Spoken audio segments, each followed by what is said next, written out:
Boa tarde, pessoal, tudo bem? Peço logo antes que se inscreva no canal, dê um like e compartilhe, que me ajuda bastante neste trabalho, lendo livros para o público, porque sempre tem aquela pessoa que tem preguiça de ler um livro. Eu sei muito bem como é que é isso, porque eu também já tive, como eu venho dizendo em quase todos os vídeos, o livro que eu estou lendo é Mona Lisa Overdrive, de William Gibson. Sem enrolação, vamos dar continuidade a esta bagaça. Capítulo 39. Demais. Que tipo de lugar era aquele? Afinal de contas, as coisas tinham chegado a um ponto que Mona não conseguia mais encontrar nenhum conforto imaginando um conselho de Lennit.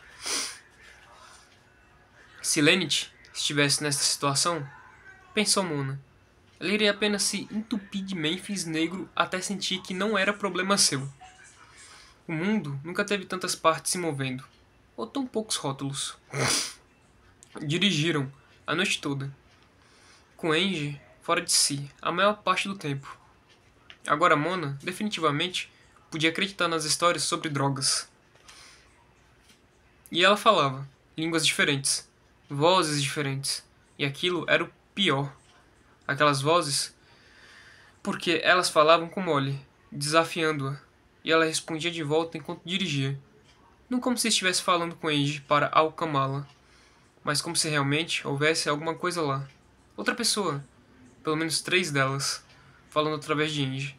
Machucavam Angie quando falavam. Faziam os músculos dela se contorcerem e seu nariz sangrar, enquanto Mona se debruçava sobre ela e limpava o sangue, cheia de uma mistura bizarra de medo, amor e pena pela rainha de todos os seus sonhos. Ou talvez fosse apenas o Whis, mas no piscar azul e branco das luzes da autoestrada, Mona tinha visto sua própria mão ao lado da mão de Angie. E elas não eram a mesma. Não a mesma. Sequer tinham o mesmo formato. E isso a deixou contente. A primeira voz apareceu quando elas estavam dirigindo para o sul, depois que Molly trouxe Angie no helicóptero. Aquelas havia apenas sibilado e resmungado, e dito algo repetidamente, sobre Nova Jersey e números no mapa. Cerca de 2 horas depois disso, Molly deslizou o over através de uma área de descanso e disse que estavam em Nova Jersey. Então saiu e deu um telefonema de uma cabine pública congelada. Uma longa ligação. Quando ela voltou para dentro, Mona viu jogar fora um cartão telefônico sobre a lama congelada. E Mona havia lhe perguntado para quem tinha telefonado. E ela disse: Inglaterra. Mona viu a mão de Molly no volante. Então, e percebeu que as unhas escuras tinham umas manchas amareladas, como quando se arranca um conjunto de unhas postiças. Ela precisava arrumar uma acetona para aquilo, pensou Mona. Em algum lugar, perto de um rio, elas deixaram a autoestrada, árvores, campos e asfalto de 2 vias. Às vezes uma luz vermelha solitária no alto sobre algum tipo de torre. E foi quando as outras vozes surgiram. Então iam e voltavam, iam e voltavam. As vozes, depois Molly e novamente as vozes. E isso a lembrava de Ed, tentando fechar um acordo. Exceto que Molly era muito melhor nisso do que Ed. Mesmo que ela não conseguisse entender. Sabia dizer quando Molly estava chegando perto do que queria. Mas ela não podia suportar quando as vozes vinham. Faziam-na querer se afastar de Angie o máximo que pudesse. O pior era um tal chamado Sam Ed, ou algo assim. O que eles todos queriam era que Molly levasse Angie para algum lugar, para o que chamavam de casamento. E Mona ficava pensando se Rob Lehner estava envolvido, como se Angie e Robin fossem se casar e aquilo tudo fosse somente uma daquelas coisas loucas que estrelas fazem ao se casar. Mas não dava para saber com que isso tivesse sentido. Cada vez que esta voz deste Sam Ed voltava, Mona ficava de cabelos em pé. Ela podia entender o que Molly estava negociando. Contudo, queria sua ficha limpa, varrida. Havia assistido este vídeo uma vez com Lennit, sobre esta garota que tinha 10, 12 personalidades que iriam despertar. Tipo uma que era tímida como uma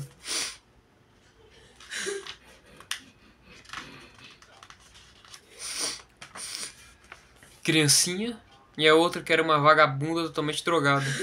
Mas no vídeo não parecia nada sobre como qualquer uma dessas personalidades faria para pagar sua ficha com a polícia. Então, essa paisagem sob seus faróis, coberta de neve, com cristas baixas da cor de ferrugem, onde o vento havia varrido branco. No over tinha uma daquelas telas de mapa que se vê nos táxis, ou se o motorista de caminhão lhe dera uma carona, mas Molly nunca tinha ligado, exceto naquela primeira vez, para olhar os números que a voz tinha dado para ela. Depois de um instante, Mona entendeu que Angie estava lhe dizendo qual caminho seguir, ou pelo menos aquelas vozes estavam lhe dizendo. Mona estava esperando que ficasse claro logo já havia um tempo. Contudo, ainda era noite quando Molly desligou as luzes e acelerou através da escuridão. Luzes? Gritou Angie. Relaxe, disse Molly. E Mona lembrou-se de como ela se movimentou no escuro, no consultório de Gerald. Mas o Over desacelerou suavemente. Fez uma curva longa, sacudido sobre o chão áspero. As luzes do painel se apagaram.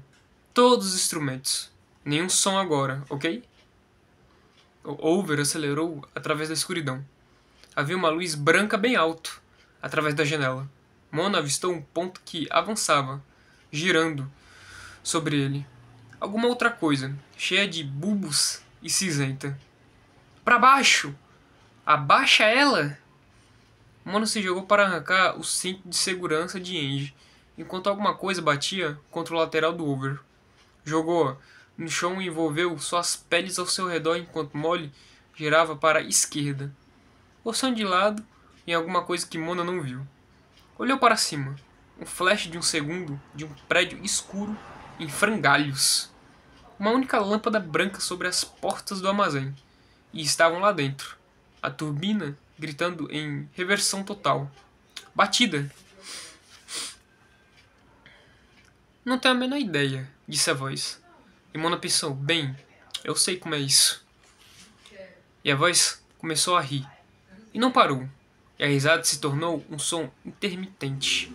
Um som que já não era mais risada. E Mona abriu os olhos. Havia uma garota lá com uma lanterna minúscula, do tipo que Lenneth mantinha no seu enorme molho de chaves. Mona a viu na luz fraca, refletida.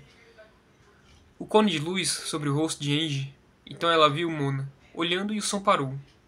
Quem são vocês? A luz nos olhos de Mona.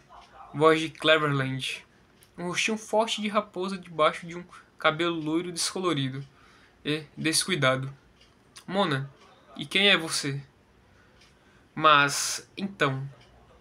Ela viu o martelo. Shelly, o que é esse martelo?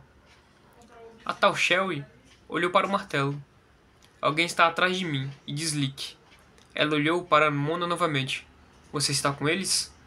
Acho que não. Você se parece com ela. A luz atingindo Angie. Não as minhas mãos. De qualquer jeito, eu não era assim. Vocês duas se parecem com Angie Mitchell. Sim, ela é. Shelly estremeceu um pouco. Estava vestindo 3 ou 4 jaquetas de couro que ela tinha tomado de namorados diferentes. Era uma mania de Cleverland. Para este alto castelo, surgiu a voz da boca de Angie, grossa como lama, e Shelly bateu sua cabeça de encontro ao teto da cabine, derrubando o martelo. Meu cavalo está vindo. No facho de luz vacilante da lanterna de chaveiro de Shelly, elas viram os músculos do rosto de Angie se contorcerem debaixo da pele. Por que vocês se demoram aqui? Irmãzinhas, agora que o casamento dela está acertado. O rosto de Angie relaxou. Tornou-se o seu próprio, enquanto um fio de sangue brilhante escorria de sua narina esquerda. Ela abriu os olhos, recuando na luz. Onde está ela? Perguntou para Mona.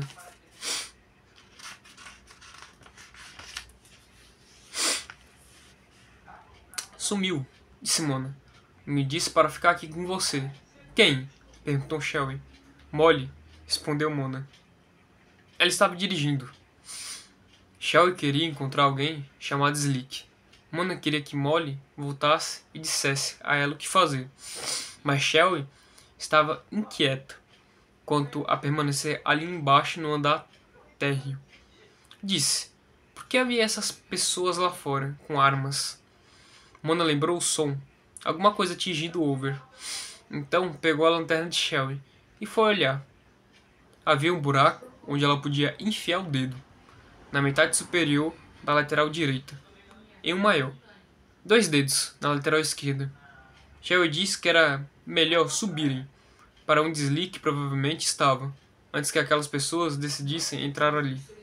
Mona não estava certa disso. Vamos lá, disse Shelby. Slick provavelmente voltou para lá, com o Gentry e o Conde. O que você disse? E era a voz de Angie Mitchell, igualzinha aos Steens. Seja lá o que fosse aquilo, fazia um frio dos diabos quando saíram do Over. As pernas de Mona estavam nuas, mas o amanhecer estava chegando. Finalmente, ela podia distinguir retângulos fracos que eram provavelmente janelas. Somente o brilho cinza. A garota, chamada Shelby, as conduzia para algum lugar. Disse que era para cima, orientando-se com a pequena claridade da luz do chaveiro. Angie perto, atrás dela, e Mona na retaguarda.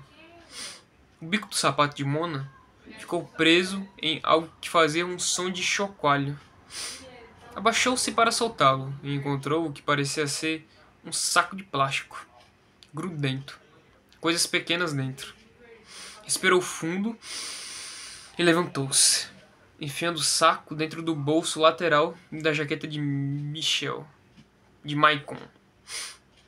Então, subiram umas escadas estreitas, degraus altos, quase uma escada de mão. As peles de Angie roçando a mão de Mona no corrimão frio e áspero.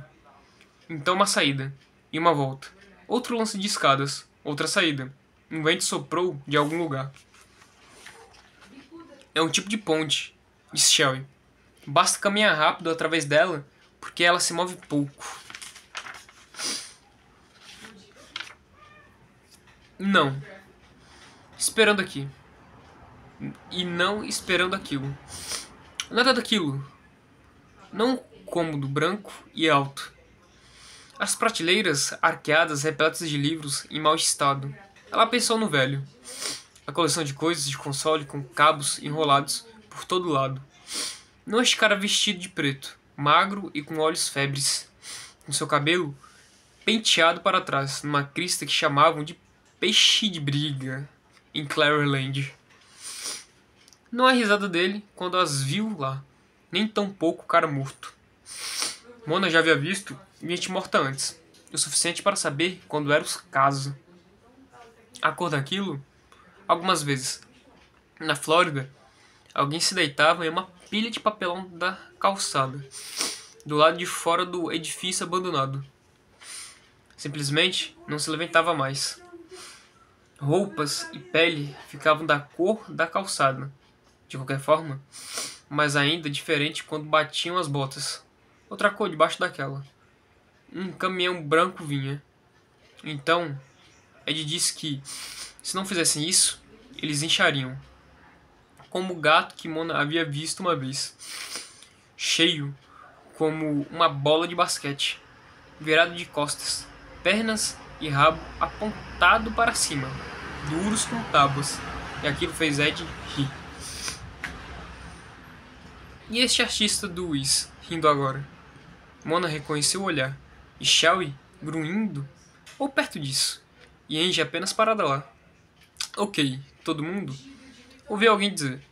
Molly e virou-se, para encontrá-la num umbral da porta, com uma pequena arma na mão e aquele cara enorme de cabelo sujo ao lado dela, parecendo completamente estúpido. Apenas fiquem quietos, até que eu coloque ordem nessa história. O cara magrelo apenas riu. Cala a boca, disse Molly, como se estivesse pensando noutra coisa. Ela atirou sem nem mesmo olhar para a arma. Um flash azul, na parede ao lado da cabeça do cara. E Mona não ouvia mais nada a não ser seus ouvidos zunindo. O magrelo se dobrou no chão, as mãos entre os joelhos.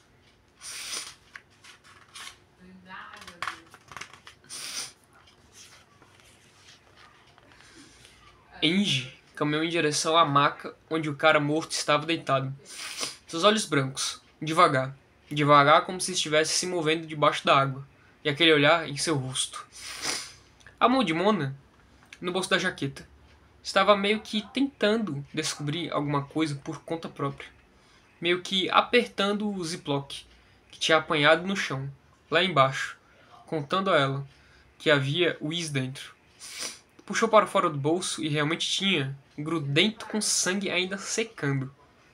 3 cristais, dentro e algum tipo de derma. Não sabia por que tinha puxado aquilo, logo ali, exceto que ninguém estava se mexendo. O cara, usando a crista, peixe de briga, tinha se sentado, mas ficou quieto.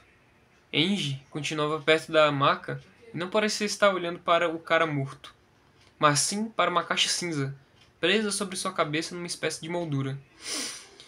Shelby de Cleverland tinha se encostado contra uma parede de livros e meio que estava mordendo os dedos dentro da boca. O cara grandão estava em pé ao lado de Molly, a cabeça dela pendendo para um lado, como se estivesse ouvindo alguma coisa. Mona não podia suportar aquilo. A mesa tinha a superfície de aço, um pedaço grande de metal velho sobre ela, segurando uma pilha empoeirada de papéis impressos. Colocou os 3 cristais amarelos sobre a mesa, como botões enfileirados. Pegou a barra de metal e, 1, 2, 3, esmagou-os até virarem pó. Foi o que bastou. Todos olharam, exceto Angie. Com licença, Mona se ouviu dizer, enquanto varria um monte de pó amarelo bruto sobre a palma da mão esquerda, sendo como é. Ela enterrou o nariz no monte e aspirou. Às vezes acrescentou e aspirou o resto. Ninguém falou nada. E novamente estava tudo parado, como antes. Tão rápido que tudo estava parado. O final dos tempos. O final dos tempos está chegando. Tão rápido, tão quieto. Ela podia até mesmo colocar em sequência o que viria a seguir. A risada alta. Ha ha! Como se não fosse realmente uma risada. Através de um alto-falante. Através da porta. Vindo de fora. Da passarela. E Molly se vira. Suave como seda. Rápida. Mas como se não houvesse pressa. E a pequena arma dispara como um isqueiro. Então há um flash azul de fora. E o cara grande fica salpicado de sangue vindo dela. Enquanto o metal velho se rompe e Shell está gritando antes que a passarela bata com este som alto e complexo. O chão escuro lá embaixo, onde ela havia encontrado Whis em seu saco, ensanguentado. Gente, alguém disse. E ela viu que era o pequeno vídeo na mesa. O rosto de um rapaz jovem nele. Conecte a unidade de controle e desligue agora. Eles estão dentro do prédio. O cara com peixe de briga se move e começa a fazer coisas com fios e consoles. E Mona podia apenas assistir, porque estava tão imóvel e era tudo muito interessante. Como um cara grande dá um grito e corre para cima, gritando que são dele. São dele. Como o rosto na tela diz: Slick, deixa disso. Você não precisa mais deles. Então este motor começou a funcionar. Em algum lugar, lá embaixo, e Mona ouve um barulho metálico. Depois alguém gritando, no andar de baixo. E o sol estava entrando pela janela alta e estreita. Então ela se mexeu para dar uma olhada. E havia alguma coisa lá fora, tipo um caminhão ou over. Só que soterrado, debaixo de uma pilha do que pareciam ser refrigeradores. Refrigeradores novinhos. E pedaços quebrados de containers plásticos. E alguém no traje camuflado, deixado para baixo, com o rosto na neve. E mais adiante havia outro over que parecia totalmente incendiado. Era interessante. Bom, pessoal, é isso. Eu vou ficando com esse capítulo por aqui. Espero que vocês fiquem com Deus e tenham uma ótima semana. Bye, bye!